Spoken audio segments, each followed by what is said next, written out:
According to licensed marriage and family therapists, the way we grew up throughout childhood has a big effect on our romantic relationships today. If you have ever wondered why your bonds were unsuccessful, it doesn't mean that it happened just because.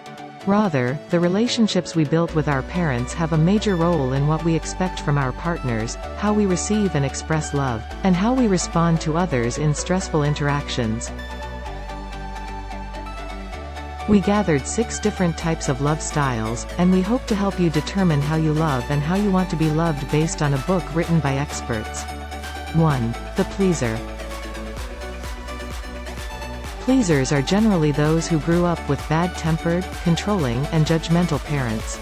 If your parents would always find fault in something you did, or if you felt they only showed you love when you got a good grade in school, then you might just be a pleaser today.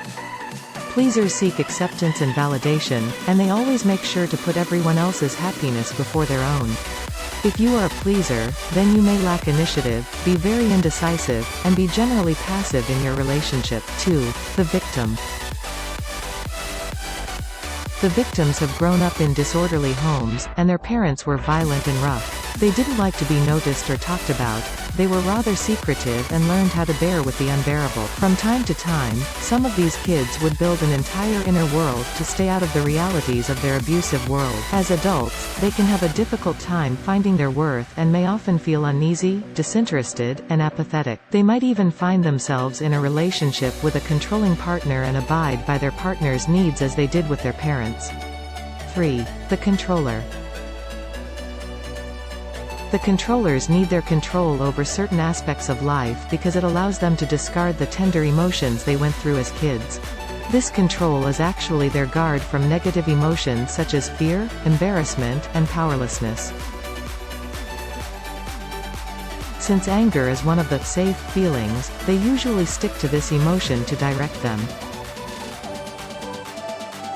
As they grow into adults and find a partner, they become bold, strong-willed, and stiff. They tend to rely mostly on themselves instead of their partner and are less likely to ask for a helping hand. 4. The vacillator. The vacillator grew up with very unpredictable parents who were undependable, unsteady, and irregular when expressing their love and warmth to their kids.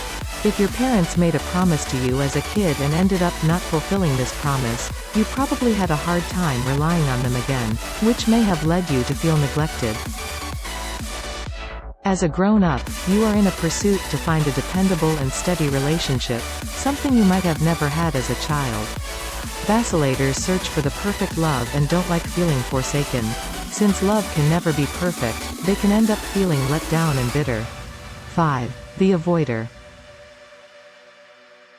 The avoiders grew up relying on themselves and learned how to become independent. This is because they were used to their parents not giving them much fondness as children. Their parents taught them that being emotional was the same as being weak and that it's best to rely on themselves. Because of this, as adults, they tend to hide their emotions and rarely ever ask for help or tell anyone what they want, need.